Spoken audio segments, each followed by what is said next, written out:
I'll give you hope. I'll give you hope when hope is hard to find is something we say here, something we sing here. And, okay, wait for John. Okay, there we go. Thank you, John. Seems like our sound is giving us trouble today. I'll give you hope when hope is hard to find is something that we sing here. And I don't know about the rest of you, but hope has felt hard to find in this season for me. And so in turning to friends and colleagues and others, there's someone who told me science fiction is where the hope is right now. And so that's what we're going to explore today, imagining futures that are better than this one. Because we know the world is imperfect, but if we can imagine our way through, then we have the motivation and the energy to make it so. So come, let us gather together. Come, let us hope, or at least borrow other people's stories of a hopeful future. Come, let us worship together.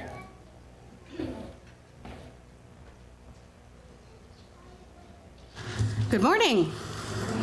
Welcome to People's Church. My name is Laura. I'm a member of the Sunday Services Committee and of the Board of Trustees. The last time I was up here was November 3rd. I was full of anxiety and tears. Turns out, still same. Welcome, guys. We're gonna do our best as we do. I welcome you this morning, those of you who are anxious with me, those of you who are trying to breathe through it to find a way to do the next right thing, welcome. Reverend Rachel's going to preach about hope this morning.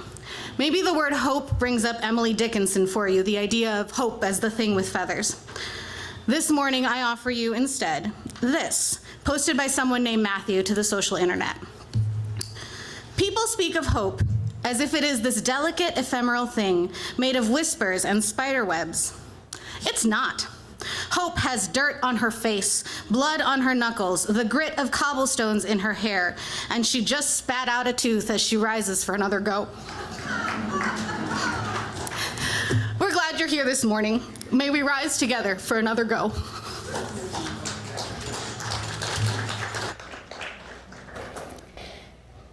And as we gather, several announcements. Our first announcements are folks who are newer among us. So we're having our next session of our Inquirers class today at 12:30 in room 19. That's the room at the top of the stairs. This is our class especially for folks newer to our community, but it is open to everyone. The focus this time is on our religious education program. So come learn about this excellent program of what we offer for people of all ages. You're warmly welcomed, even if you didn't sign up in advance. There's food and childcare available. That's 12:30 at the top of the stairs. A related reminder, People's Church is led by its members, and the vote of the congregation, members of the congregation at a congregational meeting is our highest authority here. And the way to become a member of the church is to sign the bond of union. It's a promise we make about how we are together. It looks like this. So if you're ready for membership or want to confirm that you are officially a member, because sometimes we don't remember if we ever signed this thing, please talk to me or Eli, our church administrator, or attend the class after church today and talk to our membership committee folks who are hosting that.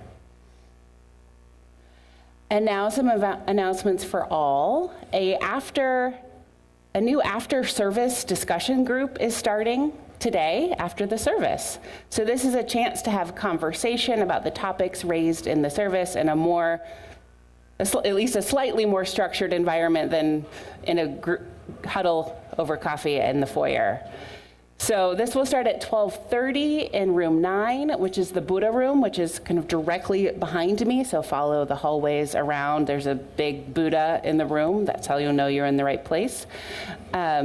Everyone is welcome. There is childcare available today, and please let the discussion leader know, or me know, if having childcare makes it possible for you to attend in the future and you would like to. I'm excited that this is happening. This has been a murmuring for a while, and somebody finally said, yeah, I can do that. So now it's happening. On Tuesday afternoon, this week at 1:30, we're having a Zoom gathering to talk about grief during the holiday time. So all are welcome, especially those who might be grieving right now.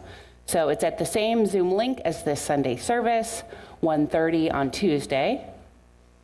And then looking ahead to next Sunday, we'll have a service for all ages led by our youth.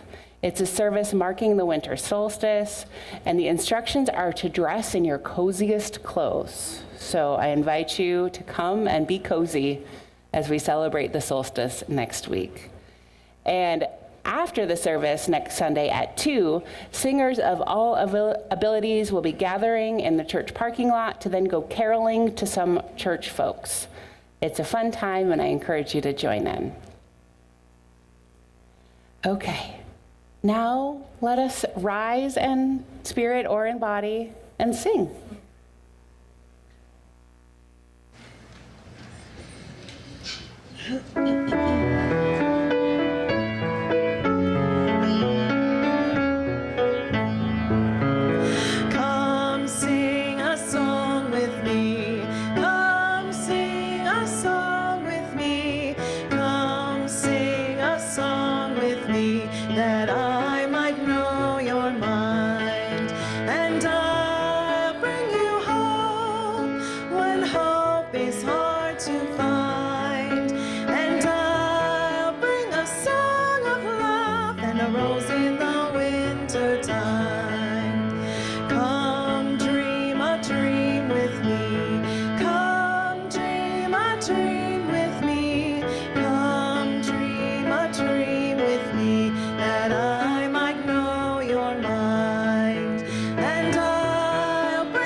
Our chalice lighting this morning is In the Bleak and Cold Winter by Cynthia Landrum.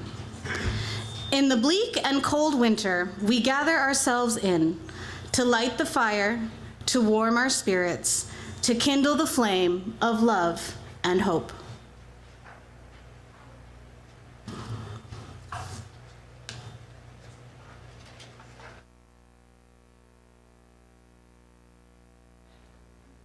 In addition to our chalice lit here at People's Church, we have people who are joining us on Zoom this morning who have also lit chalice flames. There are chalices lit in Pawpaw, in Parkview Hills, and on 41st and a half Street. And another one in Pawpaw and in Oshtemo. They're just coming into our Zoom chat now. What a gift it is to be together in time, even when we are not all in the same place.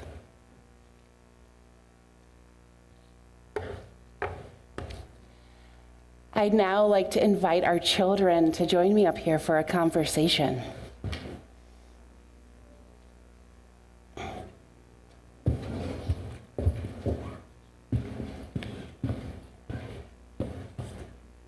I am so glad you are with us today.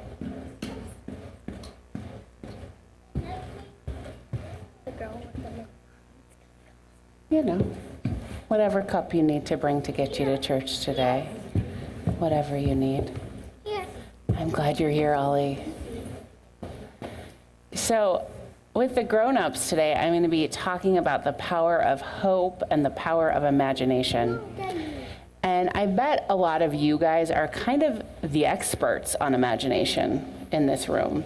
So I'm wondering if you can help me imagine something. So let's imagine People's Church 200 years from now, and the best possible version of the church 200 years from now. The funnest. And the funnest, Dottie adds. What would be the best People's Church that could be? Ollie, what do you think? 99. 99. Do other people have ideas of what the best possible... Oh, can you tell me? A pool. They would have a pool. Oh, yeah, that would be great. We could get some laps in. Yeah? What do you think? would probably want a hot tub. Oh, a hot tub, too. Yeah. Some of us do like that. Mara, what would you have? Made of bounce house. It would be made of what? Bounce house. Oh, the church would be made of bounce house. You guys are incredible.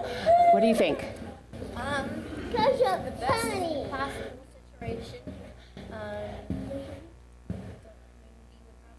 buy more land, more plot, and expand the building, and then start to build the community, and start to like make this space bigger, and just make everything bigger. So we would grow our plot of land. We would have a bigger building. We'd have more space for gathering, and everything would be bigger and better. Okay, what do you think, Herschel?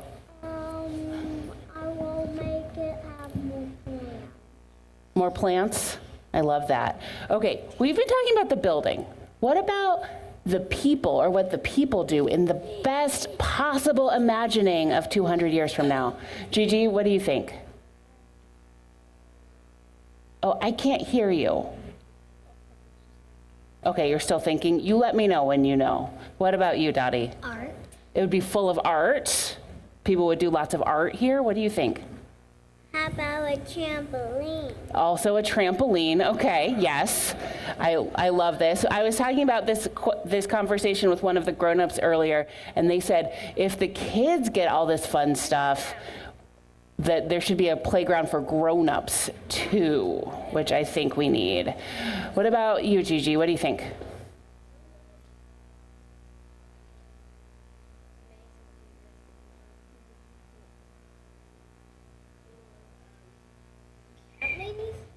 A church full of cat ladies?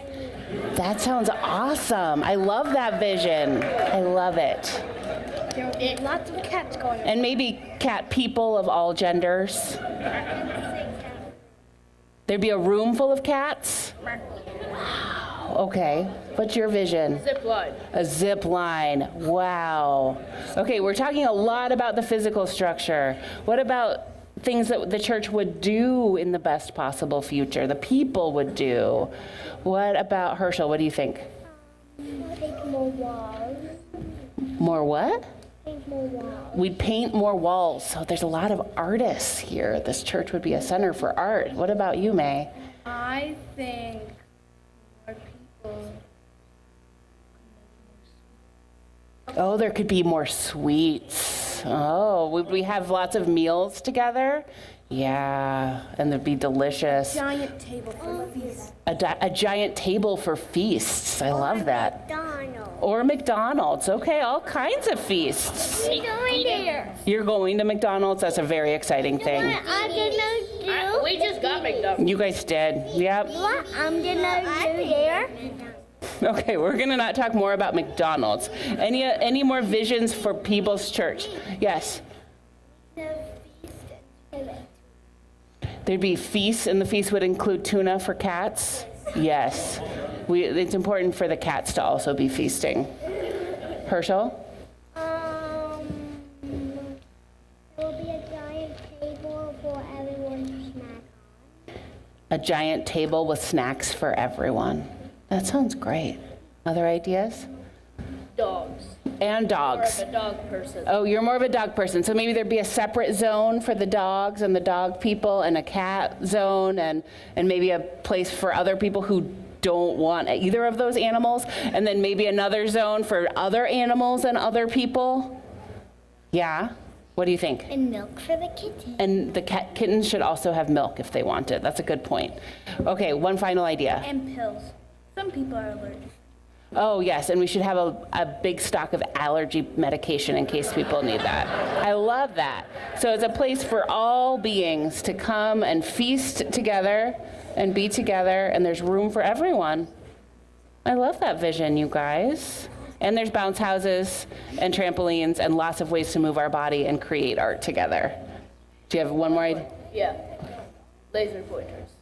Oh, laser pointers for the cats and squeaky toys. For the dogs. And squeaky toys. Laser pointers for the cats and squeaky toys for the dogs. Pointers are just like fun for yourselves. And for people if they want them to. Okay, one more idea? Keep the cats away from the bouncy houses. They're going to pop them. Oh, right. And the cats will not be allowed in the bouncy houses because the claws in the bouncy house is a bad combination. Okay, I need to leave it here so you guys can go to class. But I think we should keep having this conversation, right? What is the best possible Maybe there's a door that can lock so the kitten can't go on the trampoline. Yeah. Okay, well, keep telling me about these rooms later, okay? But right now, it's time to go to the class. The youngest ones among you are going to be learning about Buddhism today. I'm so excited for you. Let's take you to class.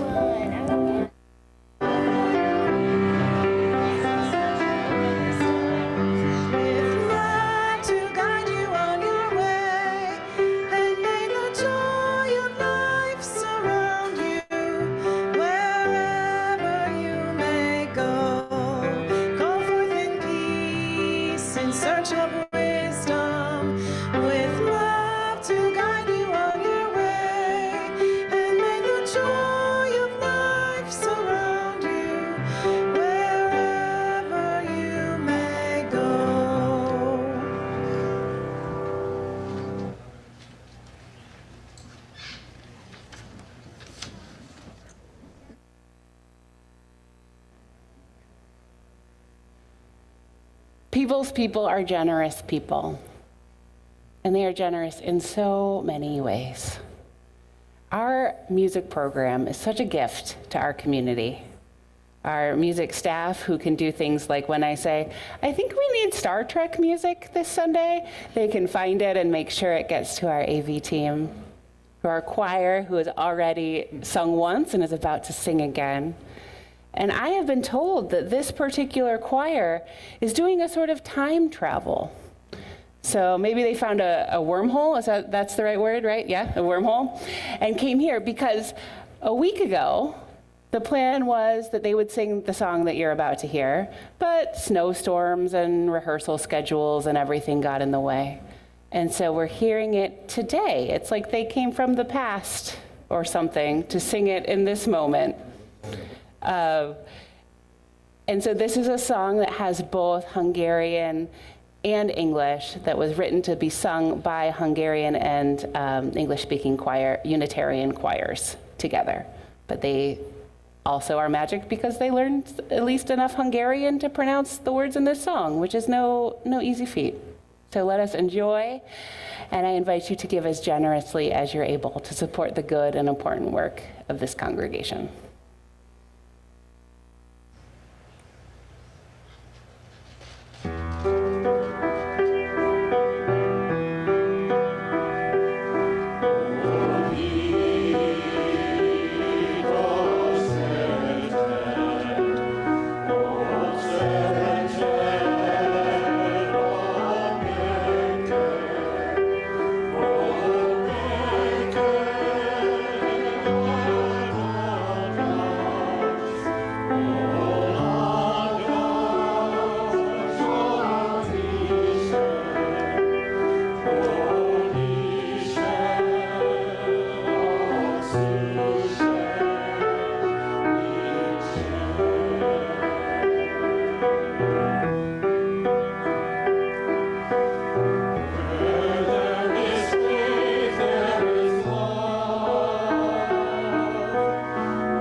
Please join me in giving thanks. From the countless gifts we each have been given, gifts of life and love and sustenance, we bring these small portions to share in the works of love, which none of us can accomplish alone.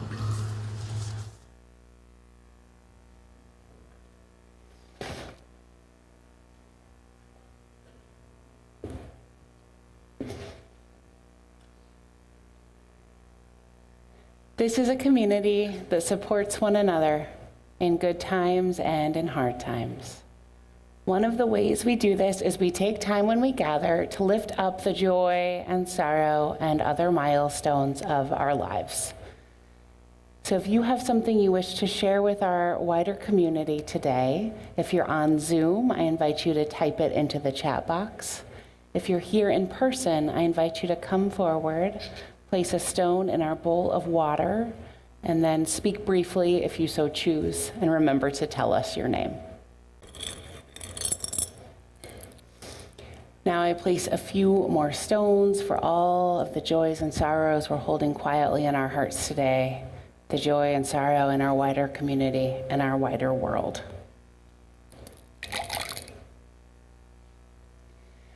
Sources of reason and radiance, sources of courage and compassion, keep watch with those who work or watch or weep this day. May the suffering be soothed. May the weary find rest. May the sick be tended. May the dying and those who love them find peace. May the joyous be shielded. And may all of us know we are wrapped in the love that surrounds us always, a web that connects us to all that exists.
I invite you to join me in a shared meditation.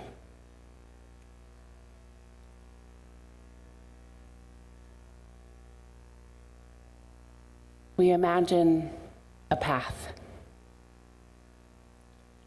We imagine not one path, but many. We imagine a path forward for those who cannot imagine any path forward because of poor health, financial hardship, family crises, and other roadblocks we cannot begin to imagine or understand. We imagine a path forward for those who are forced to leave a homeland against their will, and for those unable to leave a place of war and conflict despite their lives being in danger. We imagine a better life and a path forward for those who leave their homes to make a better life for their families elsewhere. May we be a welcoming presence along that path toward hope.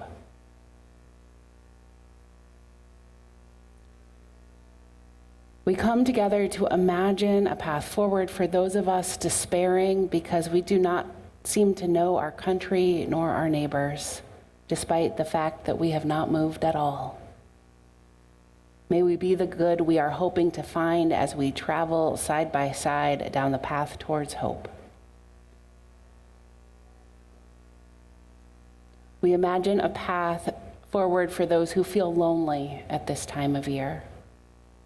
May we take one another's hands as we walk that path toward community. Truly, we know, as we imagine these ways forward, these paths will lead to hope. The roads will lead to beloved community, and the arc will bend toward justice, because we have dared to travel with love in our hearts. Blessed be, and amen.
Whichever part you like. Dona nobis pacem, pacem. Dona nobis pacem.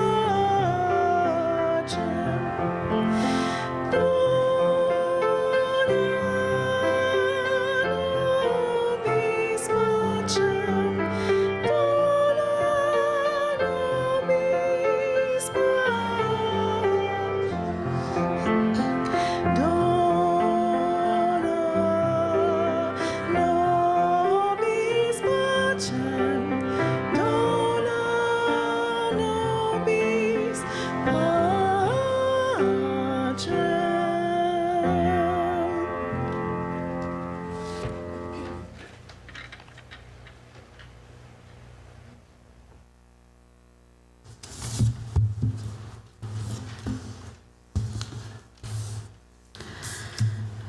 Our first reading this morning is a passage from the novel The Sea of Tranquility by Emily St. John Mandel.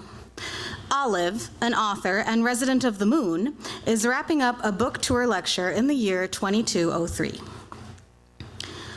An interesting question, Olive said, which I'd like to consider in these last few minutes, is why there's been such interest in post-apocalyptic literature over the past decade or so. I've heard a great many theories about why there is such interest in the genre. One person suggested to me that it had to do with economic inequality, that in a world that can seem fundamentally unfair, perhaps we just long to blow everything up and start over. I'm not sure I agree with that, but it's an intriguing thought. Someone suggested to me that it has to do with a secret longing for heroism, which I found interesting. Perhaps we believe on some level that if the world were to end and be remade, if some unthinkable catastrophe were to occur, then perhaps we might be remade too, perhaps into better, more heroic, more honorable people. Some people have suggested to me that it's about the catastrophes on Earth, the decision to build domes over countless cities, the tragedy of being forced to abandon entire countries due to rising water or rising heat, but that doesn't ring true to me. Our anxiety is warranted. It's not unreasonable to suggest that we might channel that anxiety into fiction. But the problem with the theory is that our anxiety is nothing new. When have we ever believed that the world wasn't ending? I had a fascinating conversation with my mother once, where she talked about the guilt she and her friends had felt about bringing children into the universe. This was in the mid-2160s in Colony 2. It's hard to imagine a more tranquil time or place, but they were concerned about asteroid storms and if life on the moon became untenable and the continued viability of life on Earth. And my point is, there's always something. I think as a species, we have a desire to believe that we're living at the climax of the story. It's a kind of narcissism. We want to believe that we're uniquely important, that we're living at the end of history, that now, after all these millennia of false alarms, now is finally the worst that it's ever been, that we've finally reached the end of the world. But all of this raises an interesting question, Olive said. What if it always is the end of the world? She paused for effect. Before her, the holographic audience was almost perfectly still. Because we might reasonably think of the end of the world, Olive said, as a continuous and never-ending process.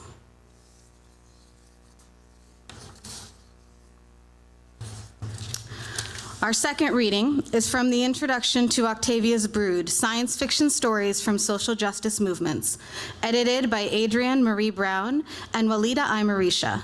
Both of the editors are Black women. Whenever we try to envision a world without war, without violence, without prison, without capitalism, we are engaging in speculative fiction. All organizing is science fiction. Visionary fiction encompasses all of the fantastic, with the arc always bending towards justice. We believe this space is vital for any process of decolonization, because the decolonization of the imagination is the most dangerous and subversive form there is, for it is where all other forms of decolonization are born. Once the imagination is unshackled, liberation is limitless. Art and culture themselves are time-traveling planes of existence where the past, present, and future shift seamlessly in and out. And for those of us from communities with historic collective trauma, we must understand that each of us is already science fiction walking around on two legs.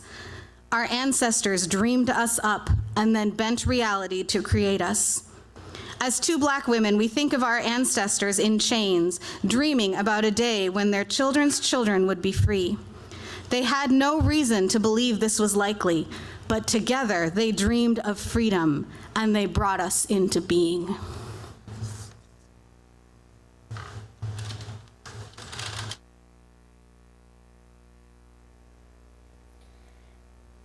And our final reading today is from A Psalm for the Wild Built by Becky Chambers. And this is a conversation between a person named Dex and a sentient robot named Mosscap in a far future after an ecological collapse. It doesn't bother you, Dex said, the thought that your life might mean nothing in the end? That's true for all life, I've observed. Why would it bother me? Mosscap's eyes glowed brightly. Do you not find consciousness alone to be the most exhilarating thing? Here we are, in this incomprehensibly large universe, on this one tiny moon, around this one incidental planet. And in all the time this entire scenario has existed, every component has been recycled over and over and over again into infinitely incredible configurations. And sometimes those configurations are special enough to be able to see the world around them. You and I, we're just atoms that arrange themselves the right way. And we can understand that about ourselves. Is that not amazing? Yes, but that's what scares me. My life is it. There's nothing else on either end of it. I don't have remnants in the same way that you do. I don't know what my pieces were before they were me, and I don't know what they'll become after. All I have is right now, and at some point, it'll just end. And I can't predict when that will be. And if I don't use this time for something, if I don't make the absolute most of it, then I'll have wasted something precious. Dex rubbed their aching eyes and continued, your kind, you chose death. You didn't have to. You could live forever, but you chose this. You chose to be impermanent. People didn't, and we spend our whole lives trying to come to grips with that. I didn't choose impermanence, Moscap said. The originals did, but I did not. I had to learn my circumstances just as you did. Then how, Dex said, how does the idea of maybe being meaningless sit so well with you? Moscap considered. Because I know that no matter what, I'm wonderful, it said. There was nothing arrogant about the statement, nothing flippant or brash. It was merely an acknowledgement, a simple truth shared.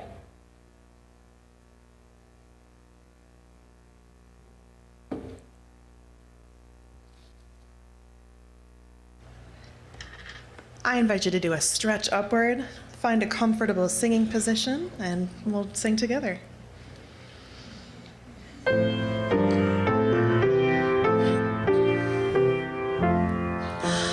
A promise through the ages rings that always, always something sings, not just in May, in Finchfield Bower, but in December's coldest hour. A note of hope sustains us all.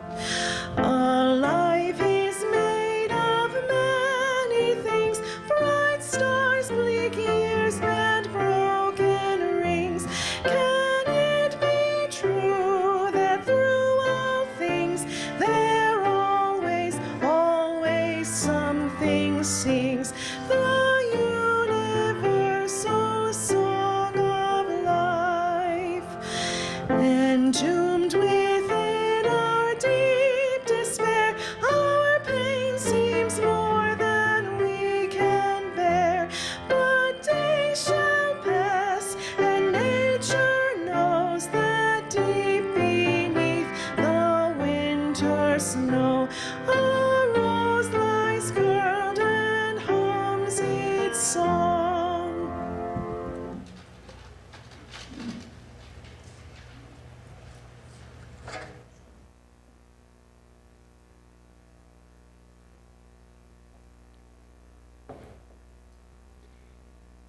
Nichelle Nichols wanted to quit her job. She was an actress and singer working in Hollywood, but her love was the theater. She had gotten several offers to star on Broadway and wanted to take one. She wanted to pursue her dream. This was in 1966, and Nichelle Nichols was starring on TV in the new show Star Trek. Maybe you've heard of it. She played Lieutenant Uhura, the Black woman communications officer, one of the leaders on the USS Enterprise. But she didn't really want the job. She wanted Broadway. So she went to see the creator of the show, Gene Roddenberry, to tell him that she would be quitting. The first season of the show would be her last. Roddenberry was disappointed. She was so great in this role. So he urged her to not make any quick decisions, take the weekend to think it over and be really sure. So she agreed. And that weekend, she attended a fundraiser for the NAACP, the civil rights organization. And here's the rest of the story in Nichols' own words from a radio interview in 2011. One of the promoters came over to me and said, "Miss Nichols, there's someone who would like to meet you. He says he's your greatest fan." And I'm thinking a trekker, you know? And I turn, and before I could get up, I looked across the way, and there was the face of Dr. Martin Luther King, smiling at me and walking toward me. And he started laughing. By the time he reached me, he said, "Yes, Miss Nichols, I am your greatest fan. I am that Trekkie." I was speechless, she continues. He complimented me on the manner in which I'd created the character. I thanked him, and I think I said something like, "Dr. King, I wish I could be out there marching with you." And he said, No, you don't understand. We don't need you to march. You are marching. You are reflecting what we are fighting for. So I said to him, "Thank you so much, and I'm going to miss my co-stars." And his face, Dr. King's face, got very, very serious. And he said, "What are you talking about?" And I said, "Well, I told Jean just yesterday that I was going to leave the show after this first year." And Dr. King stopped me and said, "You cannot do that." And I was stunned. He said, "Don't you understand what Gene Roddenberry has achieved? For the first time, we are being seen the world over as we should be seen." He says, "Do you understand that this is the only show my wife Coretta and I will allow our little children to stay up and watch?" I was speechless, she concludes. So Nichelle Nichols did not quit her job. She understood her role and her work in a new way after that conversation. Her acting was her contribution to the work of justice. She stayed on as Lieutenant Uhura through all 4 seasons of the television show and 6 movies. She helped craft a vision of a world where Black women were leaders. And her crewmates showed that Asian men were leaders, and Russians and Americans could work together with beings with origins on other planets to explore and learn together and work for peace. This is radical in 1966. This is still pretty radical now. It's a dream, a vision in harmony with the goals of the civil rights movement. And I love to think of Dr. Martin Luther King Jr. as a Trekkie. Of course, he had sources of joy and escape and hope to sustain him through his hard work. Martin Luther King Jr. and his family were not the only folks inspired by the multiracial, multinational, multiplanetary crew on Star Trek. When the show came on, Black families across the country, around the world, tuned in, including a young Whoopi Goldberg, who ran around her house yelling, come quick, there's a Black lady on TV and she is not a maid." Radical, right? Radical. So Goldberg saw possibilities for herself as an actress and Nichelle Nichols on that screen, and she's now, Whoopi Goldberg, one of the rare artists to have won Emmy, Grammy, Oscar, and Tony Awards, making her show business royalty. She was the first Black person to do this. Nichelle Nichols inspired her and generations of people who saw themselves on screen in a new way. And it wasn't just for actors or aspiring actors that Star Trek expanded imaginations. Kids interested in science saw possibilities on that Star Trek crew as well. One of those kids was a boy named Ron McNair, a Black boy in rural South Carolina, and his brother shared this reflection on their childhood. You know, as youngsters, a show came on TV called Star Trek. Now, Star Trek showed the future where there were Black folk and white folk, all kinds of folk working together. I looked at it as science fiction. That wasn't going to happen, really. But Ronald, my brother, he saw it as science possibility. He was always someone who didn't accept societal norms as being the norm. Ron was a country boy from segregated small-town South Carolina. Who would dream that he could become an astronaut?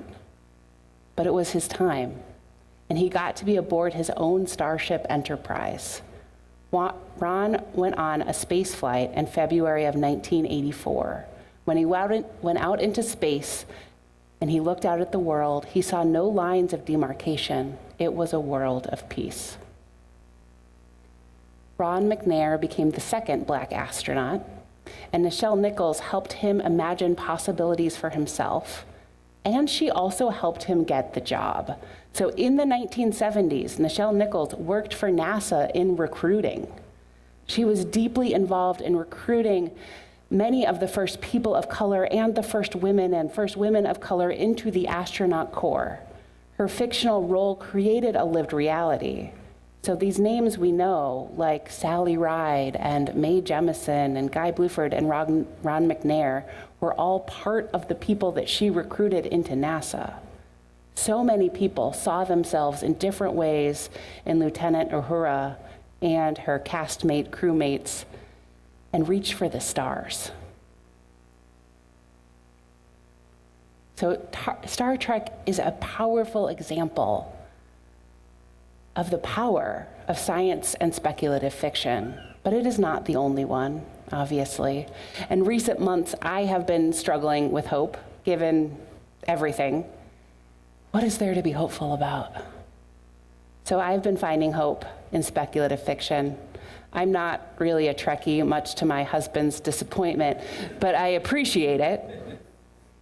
But it hasn't been my particular source of hope. I found hope in the writings that we've heard pieces of today and some other sources. And even when stories that are set in the future aren't particularly hopeful, it's still good for me to be reminded that something will be happening in 200 years or so. To be reminded by a fictional robot that consciousness itself is wonderful, or be reminded by a fictional author, as Laura read earlier, that believing that I am living at the end of history might be narcissism more than truth. If people were anxious about bringing children into the world in the fictional 2160s, just like I am today, there is some comfort and some kinship, even if it's with imaginary beings. I remember I'm not alone in time.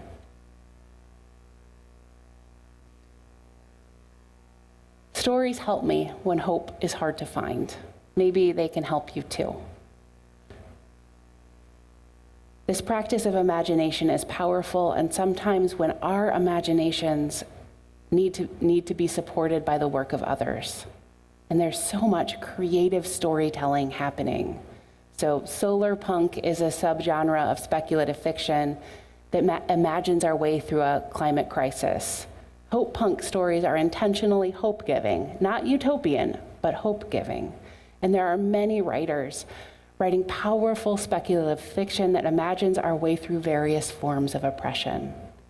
These are powerful words to visit in this moment when it is so easy to see just the problems in the worlds we live in. We need stories, whether our own or in stories we read or watch, to help us find our way through. All organizing is science fiction, one of our readings instructs this week. Science fiction is a form of hope, a sort of time traveling. Imagining better worlds can give us the inspiration we need to make it so, the energy to walk a new path. And social justice movements know this. I Have a Dream is casting a vision of a more just future. It is a work of speculative fiction. So is Black Lives Matter. So is Free Palestine. Any of those slogans, any of those sayings that imagine a different world are engaging in this work of science fiction. It's imagining a world that is not yet, and then organizing and activism is the work to make it so. And this imagining of a not yet world is also a deeply religious impulse, to see the world as it is, and to speculate and then labor a better world into being. That is faith. So many of the world's wisdom traditions have a vision of a better world at their core. Last Sunday, my child brought home from church a paper that she had cut and glued and colored with a children's version of Buddhism's Eightfold Path. Many of our children created these last week. And here are the Buddhist instructions as told to our children. Meditate. Try to see what is right and wrong. Try to be calm. Don't harm any living creature. Try to do what is good. Speak the truth. Earn your living in an honest way. Don't do anything to be ashamed of. What a powerful set of instructions and aspirations. A world where all live in accordance with these teachings is as speculative as the multiracial, multinational, multiplanetary crew of Star Trek. None of those visions will come to pass exactly like we imagine them now. But the effort to create that possible future matters. We might not be able to always do what is good. We won't always be able to do what is good, or to never do anything to be ashamed of. But every time we act out of our integrity, it is for the good. The goal is not perfection, but any effort to close the gap between our dreams and our reality is important. There will always be that gap. We will never be consistently perfect, I'm sorry to tell you. But the smaller the gap between our aspirations and our reality, the better the world. Earlier in the service, I spoke about our bond of union, the promises we make when we become a member of the church. And the words have remained largely the same since they were written or adapted from other sources by Carolyn Bartlett Crane, minister of this congregation in the 1890s and namesake of Bartlett, our jet pig. The words have been only lightly edited for inclusive language over the past 130 years. So this is the promise that people make when they join this congregation. Earnestly desiring to develop in ourselves and in the world honest, reverent thought, faithfulness to our highest conception of right living, the spirit of love and service to all people, and allegiance towards all of the interests of morality and religion as interpreted by the growing thought and purest lives of humanity. We join ourselves together, hoping to help one another in all good things that advance the cause of pure and practical religion in the community. We base our union upon no creed test, but upon the purpose herein expressed, and welcome all who wish to join us to help establish truth, righteousness, and love in all the world. So we have honest, reverent thought, the spirit of love and service to all people, help one another in all good things, establish truth, righteousness, and love in all the world. Those were visions of a hoped-for future in the 1890s, and they remain so today. And I love the ambition of it. It is ridiculous that one congregation in Kalamazoo takes on the goal of establishing truth, righteousness, and love in all the world. That is so ridiculous. And it's also very beautiful. That is so ambitious. And it's a reminder that we are all profoundly interdependent. So all of our efforts at truth, righteousness, and love within our hearts or our households or our congregation or our wider community is part of making the whole world full of truth and righteousness and love. Our bond of union is a legacy of generations of hope that members of People's Church have embodied for this moment, for their moment, before passing it along to those who come next. The bond of union is a form of speculative fiction that we create together, envisioning a future of truth and righteousness and love that we commit ourselves to when we become members of this church. It's perhaps as far-fetched and inspiring as Star Trek, and it is worthy. We need those high hopes. The future imagined in Star Trek hasn't come to pass exactly how Gene Roddenberry and others predicted. My husband pointed out that we should have had something called the eugenics war if we were really in that timeline, which sounds even worse than our present reality, so I'm glad we're not living that. But the casting of Nichelle Nichols and the creation of the character of Lieutenant Uhuru inspired generations to take to the stage and to space, creating a new world that no one anticipated. It is an act of faith and hope to imagine a new, better world, and it has impacts that none of us can anticipate. So may we go boldly in the direction, or may we boldly go, right? Yes. In the direction of our dreams. May we boldly go and do the work of care and of justice. May we boldly go to establish truth, righteousness, and love in all the world. And when we fall short, which we will do, may we notice all of the ways our actions have positive impacts that we did not anticipate. May it be so. May we make it so. Amen. So thank you.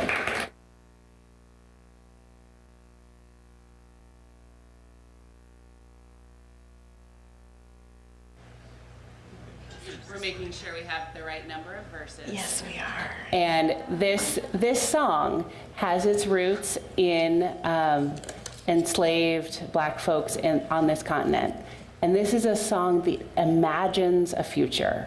It is a work of speculative fiction, of a creation, of envisioning of something that the people singing it might never learn to see, but having hope for a better world could motivate them to endure and to carry on.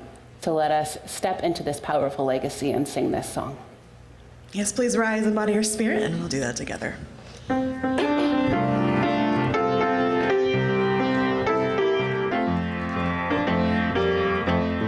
Come and go with me to that land. Come and go with me to that land. Come and go with me to that land where I'm bound, where I'm bound. Come and go with me to that land. Come and go with me to that land. Come and go with me to that land where I'm bound. There'll be freedom in that land. There'll be freedom in that land. There'll be freedom in that land where I'm bound, where I'm bound. There'll be freedom in that land. There'll be freedom in that land. There'll be freedom in that land where I'm bound. There'll be justice in that land. There'll be justice in that land. There'll be justice in that land where I'm bound, where I'm bound. There'll be justice in that land. There'll be justice in that land. There'll be justice in that land where I'm bound. And there'll be singing in that land. There'll be singing in that land. There'll be singing in that land where I'm bound, where I'm bound. There'll be singing in that land. There'll be singing in that land. There'll be singing in that land where I'm bound. One more time. Come on, go. Come and go with me to that land. Come and go with me to that land. Come and go with me to that land where I'm bound, where I'm bound. Come and go with me to that land. Come and go with me to that land. Come and go with me to that land where I'm bound.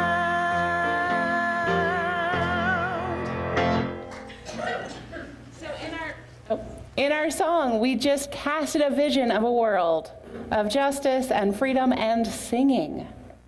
So let us boldly go out to create such a world. Let us go in peace and go in love.